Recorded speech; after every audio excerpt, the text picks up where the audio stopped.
All right. Hey, Ollie. How you doing? Hey, hopefully you can hear me this time. Let's hope so. We'll follow up with the chat how it's going. So today we'll do an overview. Let's present myself. I take it for granted. I'm Francis, marketing director at Becom. I'm joined with Olivier. Ollie, you can maybe do a little introduction of yourself. I know you're in a lot of videos, but still, it's always useful. Just doing a check.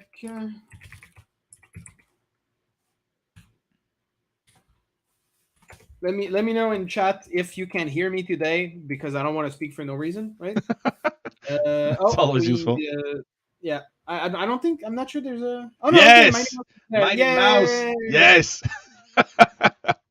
Always glad to have you, Mouse, on our stream.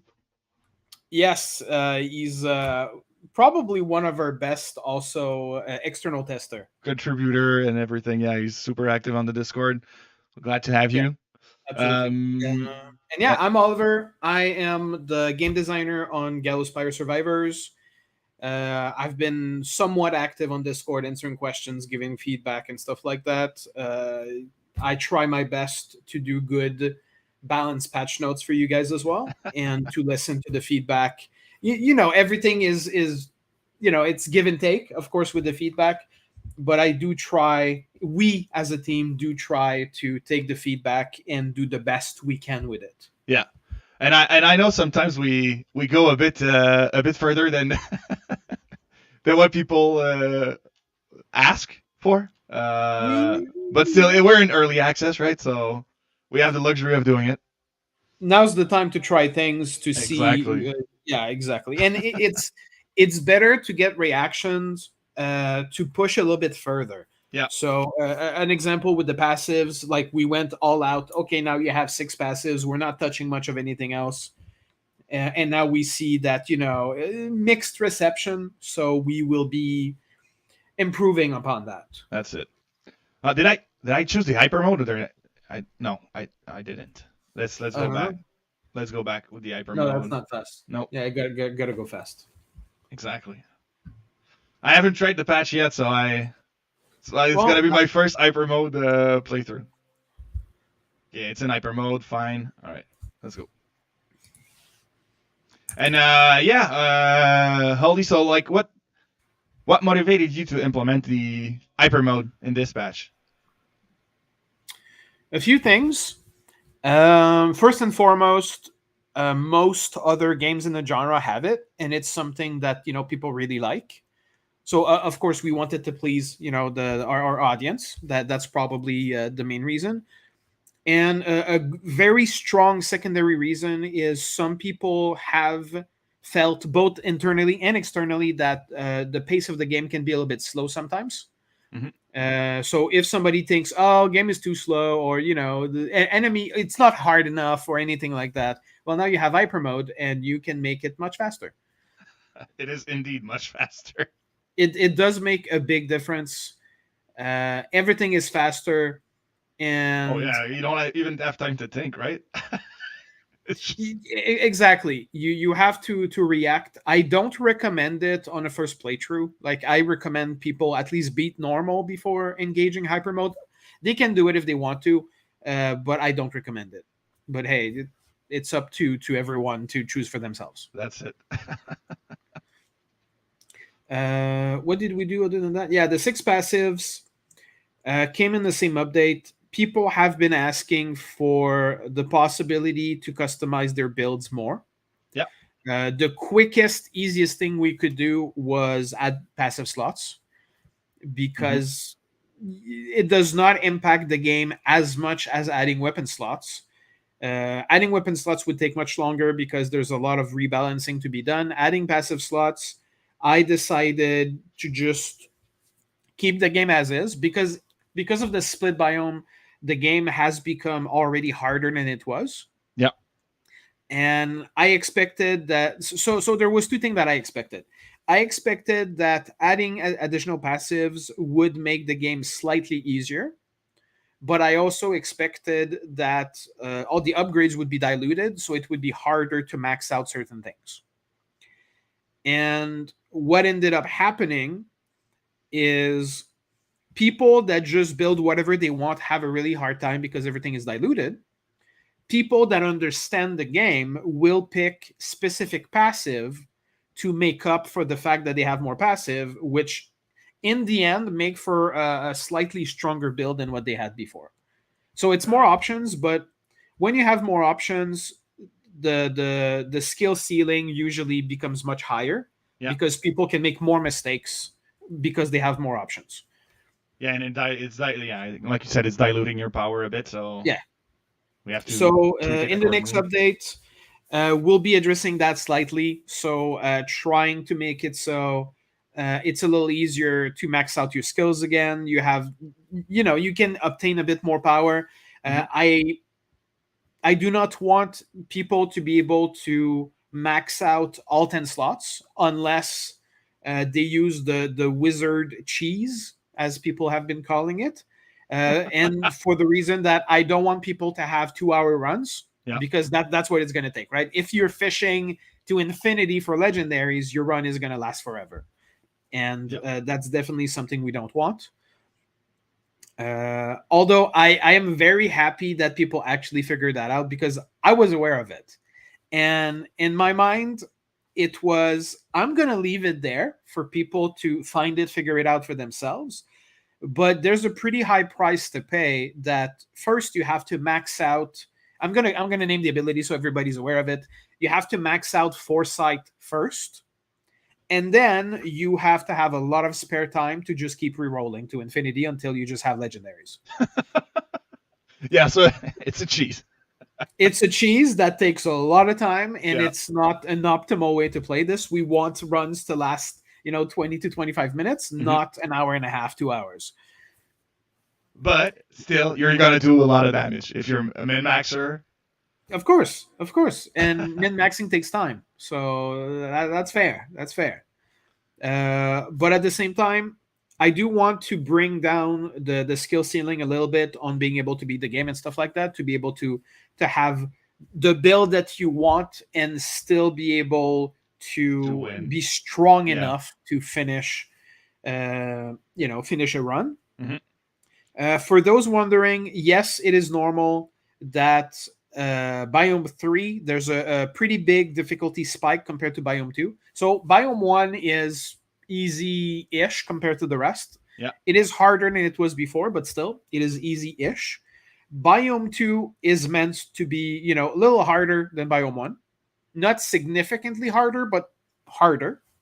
Biome 3, there's a big of a jump there. There's a big of a jump because of the new enemies that are present and stuff like that. Because of the boss that is there compared to, let's say, the Crying Kings. So and I'm giving random numbers, those are not the actual numbers. I'm giving the examples, right? Yeah. If biome 2 is 20% harder than biome 1, biome 3 is probably 75% harder than biome 2. And then biome 4 is probably 35% harder than biome 3. So yeah, so it's a steep climb. Yeah. And the reason why it is this way is otherwise people could just do biome 1, biome 2, biome 3, biome 4, like without having to repeat anything. Got it. And And we do do you want agree? people. There's Foon saying like Biome 2 is basically the best to farm the quest and your heroes to level 20. Interesting. Is that something Interesting. you've analyzed too, Uh, or I did not. Honestly, I figured that it would not be the case just because of the Crying Kings. got it? Because a lot of people, have a hard time with the Crying Kings, especially since their rework now that they can teleport and you cannot just block them behind a pillar forever. Yeah. So they've been harder. Again, Crying Kings, it expected that pretty much anybody should be able to do phase 1 to 3 when there's only one Crying King. Mm-hmm. And then when all three of them show up, it's when the actual boss fight starts. And we do have a few tools coming up that might help with that. That's good. That they're going to help in general for boss fights. I will be monitoring if boss fights become a bit too easy because of that. Mm-hmm. But for now, I'm not going to touch them. I'm talking about next update. Yeah. So next update, there's a few big things coming. You want to spoil it Uh, right away? You want to go right into it, or? I mean, we can wait. Sure. Do you have any other questions before we do that? Well, it's just Voon again. It's saying like I've brought my rogue from level 5 to 12 in 2 hours right now. A lot of exciting exiting to main menu though. So I what I am I stuck? Yeah, I think I've encountered a bug. No, Oh no. right in the middle of a quest. Are you on the live build? Yep. Huh. Report it. Report it right now. What did you do? Did you time stop while doing something? I don't No, know. I didn't. I didn't. Hold on. I'll Uh, force quit my game and start it again. oh, you can't even open the pause menu. No, I cannot. Oh, great, great. A live Getting bug. Yes. getting a hard lock on stream. Amazing. Although technically it's a And soft lock. I like my build. I was doing a fire build. I think it is giving a lot of reactions on our Discord. So I was trying Oh trying to yeah, do it. I understand what happened now. Is the game knows, and the game crashes when you use a specific builds because It's too OP. yeah, exactly. It's the power that overflowed. Exactly. Okay, let's try it again. Library hyper mode. All right, I'm in. Um. Oh, so Voon's saying he didn't have this bug with any other hero than Mage. So it's a wizard bug, apparently. Oh. And Vun, Okay. what are you doing when you're farming? Do you like spam reroll on your quest and try to get new? All right, let's start it again. Let's go with Falling Star. I'm pretty sure that's the rerolling of quests on how to level and then starting back when you don't have what you want. Um, and then there's Mouse saying tease us a little bit. Yep. So it might be the time to say what's coming. Okay. Yeah, we can wait until we have a bit more people on the stream too. Um, you New know, road get easy. I believe the upcoming changes Yeah. will change a lot of how people view the game, and how we progress into it. So, but yeah, let's go, Ali. Let's talk I about it. Let's talk about it. I would say that the upcoming changes are as big to me, anyways, as the split biome changes. It's not the same thing; it's different, but I think the impact is going to be as big, I think you're just right. in a Go slightly ahead. different. Go ahead.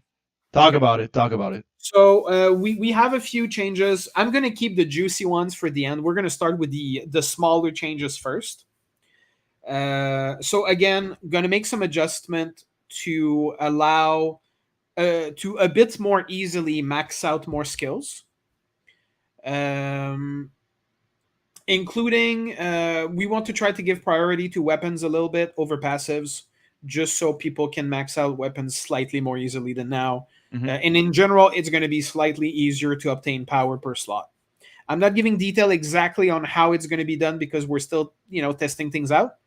And people in the playtest will have, a first crack at it to tell us how they feel. So I would say that is the first, it's not a small change, but it's the least significant one. I should say. Yeah. We are buffing pretty significantly Smoke Bomb, the Rogue Ultimate.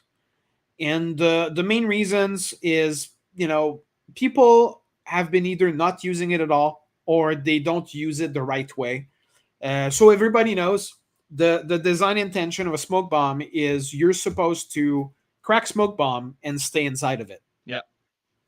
The problem with this right now is, well, first of all, people panic. They don't want to stay inside smoke bomb when a bunch of Yeah. enemies When are you're coming. overwhelmed and everybody's coming. Exactly.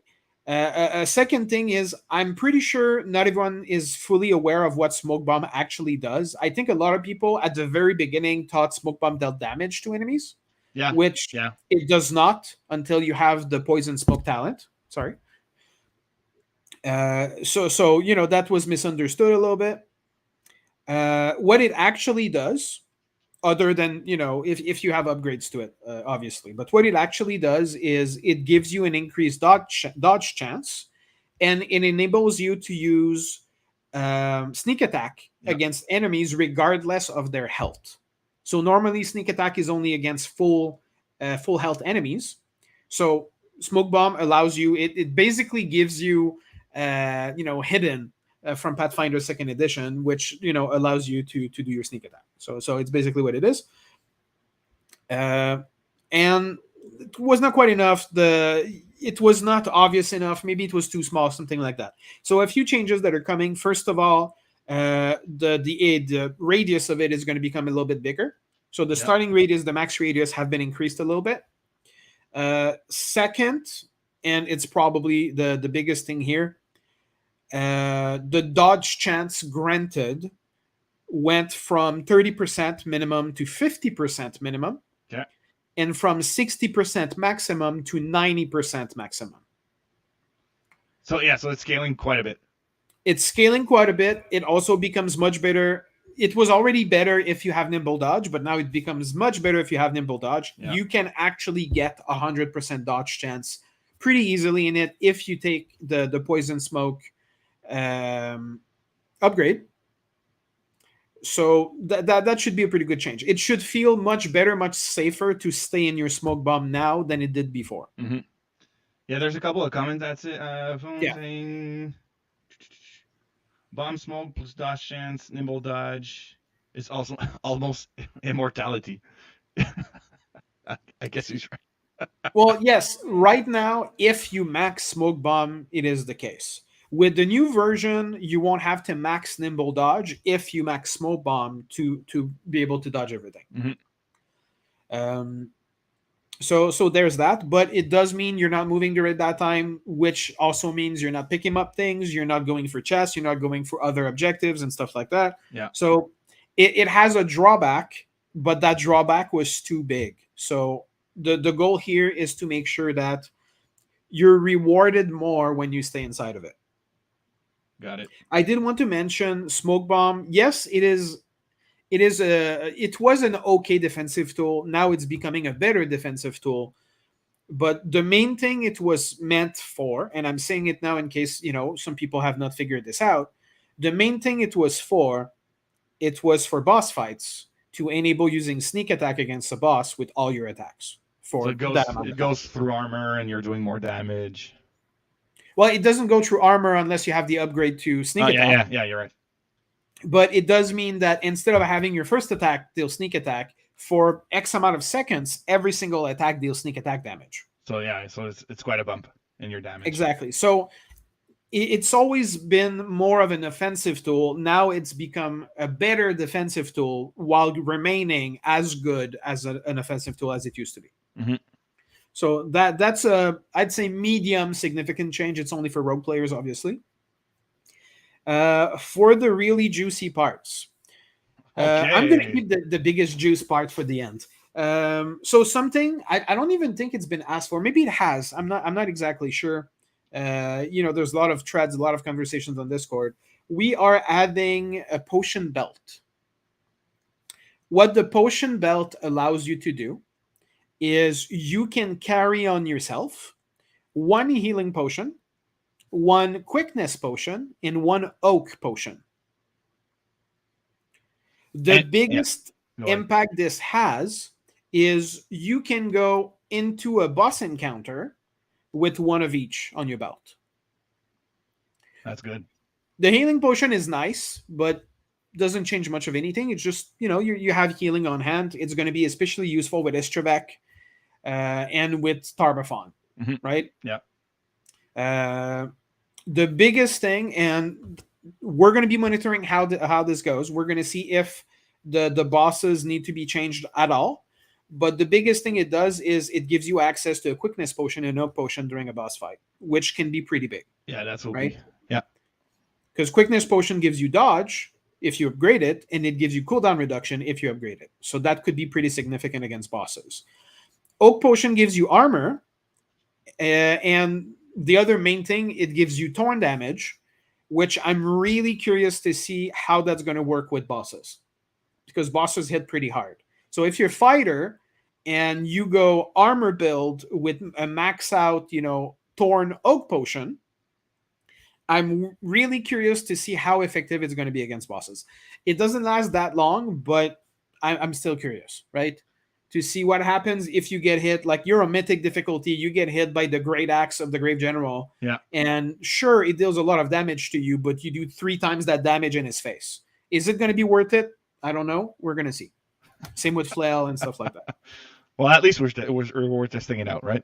Exactly. I want to see, and we're going to see in the playtest if people like it. If the impact is not that bad, not going to touch anything. And if the impact is really big, then next for either that update, we might just like hot fix during the playtest, yeah, or we might patch it next patch. We're going to see how it goes. And a couple of questions popped up too, Ollie. Yeah. So let's keep on the subject. Mighty Mouse with the armor we're talking about. Can you tell which enemies has them? No, because I don't remember by heart exactly which ones.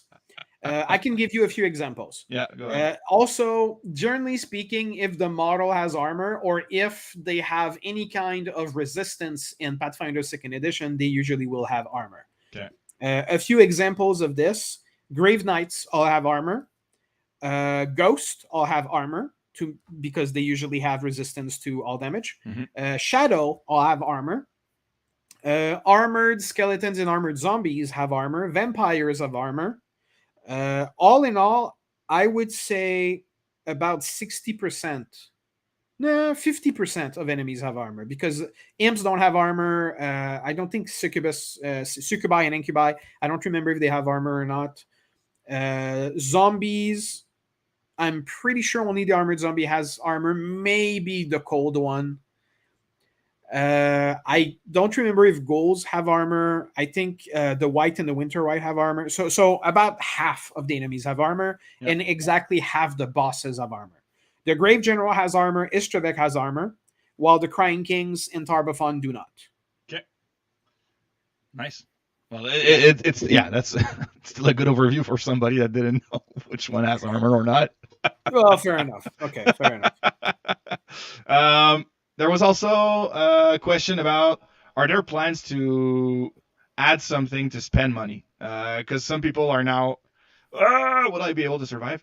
Some people are now closing in on like being able to spend all their money. So, not this update. I am pushing personally to add a lot of different gold sync avenues. But they're going to take a bit more time to develop because it involves more discipline than just game design. Yeah. But we are working on additional gold sinks. And you dead. I'm dead. Talking and then playing is not easy. No, it is not. No, it is not. So additional gold sync coming in the future, possibly in the near future. We'll see. So please look forward to it. Now for the big change. Yes. For the big drum roll announcement. I am ready. Something that has been asked for probably since day one. Something that we had even discussed a long time ago for the project, and it was put on hold for various reasons. But now we actually dedicated some times to add it into the game to make it work. We've been testing it internally. So far, everybody loves it. During the playtest, I'm sure we're going to receive additional feedback on it. We are adding a dash to the game. Woo! Oh, yes. I'm so excited to have that feature on. To be more specific, it's a magical dash. Yeah. It is Translocate, which I believe is a new spell from Pathfinder 2.5, sorry. Or originally I designed it around dimensional steps, so it's about the same thing. I just think it's getting renamed or something like that. Yeah.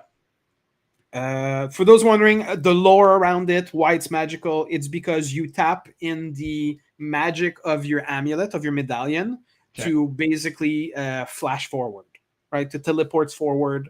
I can tell you that right now it's at 5 meters. So it's not huge. You're not crossing the screen or anything like that. but it is enough to get out of bad situations.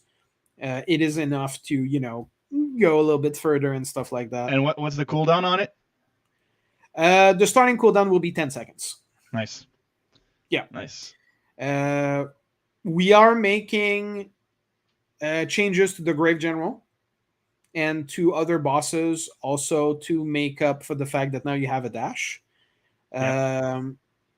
You're going to say, I don't want to go into details on this. You're going to see when you have it.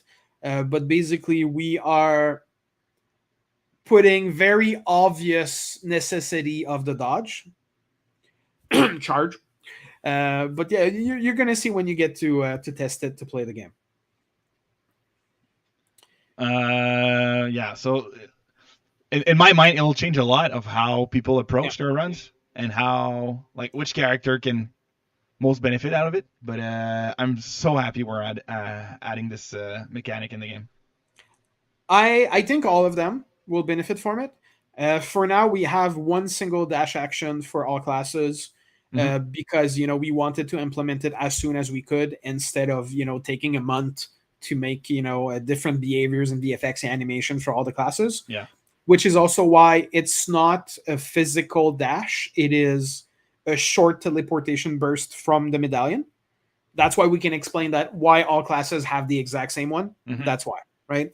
There's not saying that in the future we might not make unique ones for each classes. That could be cool. Maybe add different upgrades and stuff like that to it. Maybe. But for now, we just wanted it to get it to, the players as fast as we could.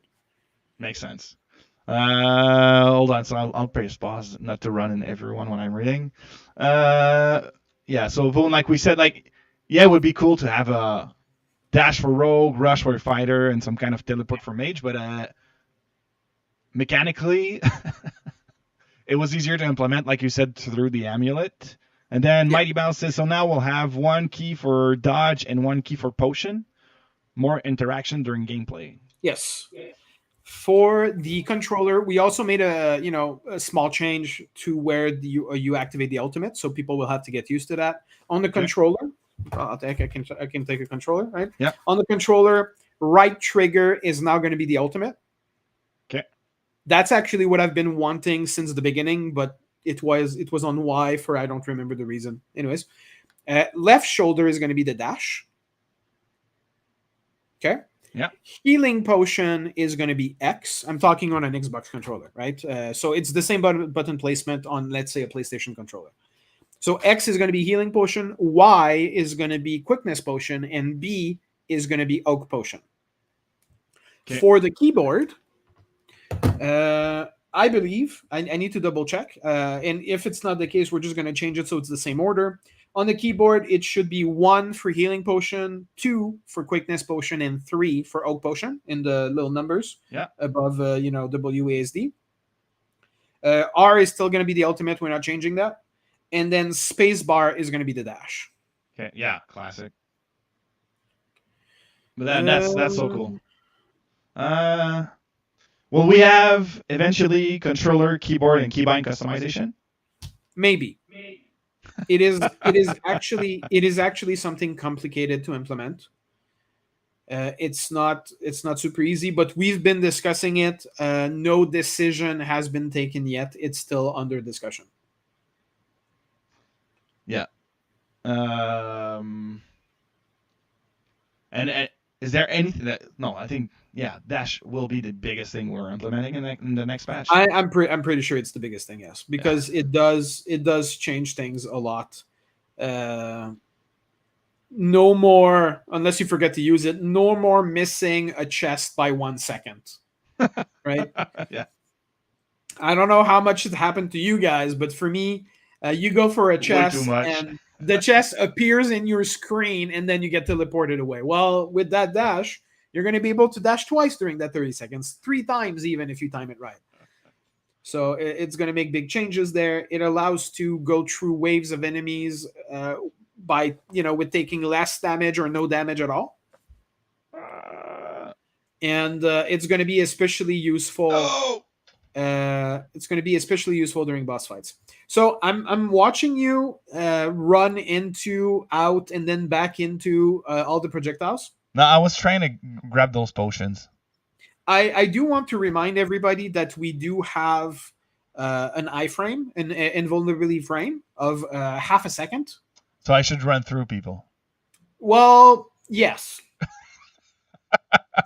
Instead of running like a headless chicken in the middle of them Yeah, trying to dodge everything, it's usually safer to go through. You might take damage twice, probably just once. Once we have that dash, it's going to be one or two times, one yeah. or zero times. So that's going to be even easier.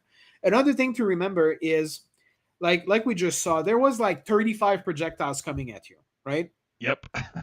Keep in mind that if you stand still, I'm not saying it's a good idea to stand still. I'm just saying you stand still. All those projectiles hit you, right? Yeah. You're going to take damage from one of them in half a second, then another one the next half a second. It's not like you're going to take damage from everything. Makes sense. All right. Yeah, you're right. So those projectiles are a lot. I'd say it's more psychological than it is actually Yes. physically dangerous. Yeah, but I was trying to boost my defense while running. You know. Oh, yes. Well, yeah. Fair enough. Wait, what? Oh, you were a rogue. Okay, Yeah, yeah. that's it. Yeah, with mobile defense, it's can't stop, won't stop. That's it. That's usually the way I go when I play rogue. But yeah, if like if you have any more questions for Ollie, please go ahead, write it in the chat. I think you covered up a lot of great subject. I'm super happy for the hyper mode. It increased the number of sessions you can do. But like you said, I think you really have to play it slowly first, experience the game, see what you like. But I'm what, like 50 hours into the game. Like I know my progress is not resetted, but I played quite a bit. So the hyper mode is really fun to play with. And super happy how we progress with the game. And I really want to thank everyone in chat and everyone on Discord. You helped us so much with how we grow the game and how we approach the evolution of the game. So super happy with it. Mighty Mouse has thoughts on the talent acquisition through leveling and questing. Thoughts on adding more talent points per level. Acquisition through leveling and questing. Huh? I mean, that's already what you have, so I need a bit more on that. Maybe through quest reward. Maybe that's how. So, lots of talent points and slow to acquire. That is meant to have longevity with the game, right? That was the original goal of this. That to be able to max out everything, you have to play the game a long time. So that was the original goal. Mm-hmm. With all the changes we've made to the speed of leveling and stuff like that, I think it is fair. If you feel that it is not, that it is still too long to max out everything, including through obtaining points through quests, that can be a discussion maybe we can have on Discord.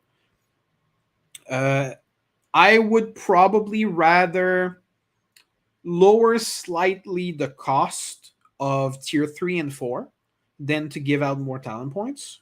Mm-hmm. But at the same time, I'm open to suggestions. There's a big difference between having all the talents at rank 3 or rank 2 and having all the talents at rank 4. So it can't be too fast either. So again, that's a nice discussion we can have on Discord. Yeah, and it goes along with Voon's follow-up question, like any plans on changing, deleting max level on heroes. So I think it goes with, like you said, the completion of when we level up. And so the max level on heroes, I guess you mean classes. Yeah.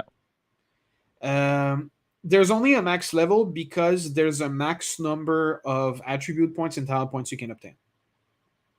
So the max level of 20 is not the actual max level. The actual max level is 60. 20, even the max level of 20, that's something we can probably get rid of at this point. It was mainly to separate the talents originally, and then the attribute points and stuff like that. It was just different milestones. You only get 1 attribute points at every one level after level 2. That's a bug. That's a bug. That's not supposed to be the case. The progression is supposed to be exactly the same after level 20 than it is before level 20. So that's a bug. Thank you for pointing that out. We're gonna have to get on that. I agree that would not be worth it. That would not be worth anybody's time. But that is a bug. It's not supposed to have that behavior. So we have live bug fixing. You're still supposed to get 4 attribute points and 5 talent points per level past level 20. Yeah. Until you're maxed out. If you would never get any from any quest whatsoever, it would take 60 levels to max everything out. And then if you obtain a lot from quest, it could be 50, 55 levels instead. But yeah, it's never been the intention to have you level 100 levels. Yeah. We did miss one from Mighty Mouse about the power level of companions through making them more powerful. So companions are already becoming more powerful through you leveling them because they keep the majority of their talents. We are discussing 2 things that I can tell you about. Again, I'm making no promises. It is stuff we are discussing. I'm just being transparent. We are discussing pretty seriously having your companion gain a portion of the experience your main character gains. That way, you could slowly level your companion without having to play it if you don't want to play anything else but your wizard, for example. Yeah. So that is something we are discussing. We are also discussing, and this is a bit more complicated. We'll see how it goes. We are also discussing allowing a second attack to the companion. Ooh. Again, it's just a discussion. Think you would go there. It's just a discussion. We're going to see if and how we can make it work, right? Yeah. Because then comes the, can I pick the second attack? Which second attack is it going to be? And the trouble with saying yes, you can pick the second attack is it breaks the game pretty hard. Because giving Great Axe to your fighter companion, we've had that internally for a while, is a really bad idea. It's a super idea. So we're going to see how that goes. XP to the companion is a lot more likely we're going to get that soon-ish. Mm-hmm. A second attack to companions, we're going to see. Maybe. Get it. Yeah, I think people would be excited, like their spouse saying would be cool to choose your companion attack. Yeah, for sure. But it's balancing, right? Maybe choosing the companion attack, one thing we could do is we handpick ourselves 3 attacks you can choose for the companion. Yeah. That would be a bit more realistic, right? Because again, to give you another example, we don't want to let people get Falling Star for their wizard companion. That seems it's a bit too much. Come on. Would have been fun. Rogue Fireball, no. You have to play the rogue to get Fireball as rogue. Sorry. Well, Ollie, I think that'll be it for us. It was a pleasure. Thank you, everyone in chat. It was super informative. Glad to be talking with you every week. As we said, there are a lot of things incoming next week. We'll do another dive into the next patch. Maybe Ollie's going to be there with updates and new thing to spoil for everyone what's coming. Thank you so much. And thank you, Ollie. Always a pleasure having you on. You're very welcome. And, thank you guys for being here. Hopefully we can boost that viewership in the future. Tell your friends, tell your neighbors. We're sharing our videos afterwards on Paizo, and it reaches a lot of people afterwards. Okay, all right, sure. Maybe we can put a link on Discord to that video for people that are working and unable to, check the stream during lunchtime or anything like that. That's it. Because, and I'm not just saying that so we just have more viewers. I'm saying that because it's good. Like right now, we have 2 people participating in chat. I would love it if we had 50 people participating. 100%. And maybe we would have an hour and a half stream instead of 45 minutes. Who knows? Probably. But well, I'm down. I'm down if the community is right. 100%. All right, so. Oh, come on, Mighty. You're just targeting me with my runs, non-winning runs. That's I'll do better next time. You'll do better. All He right. says again.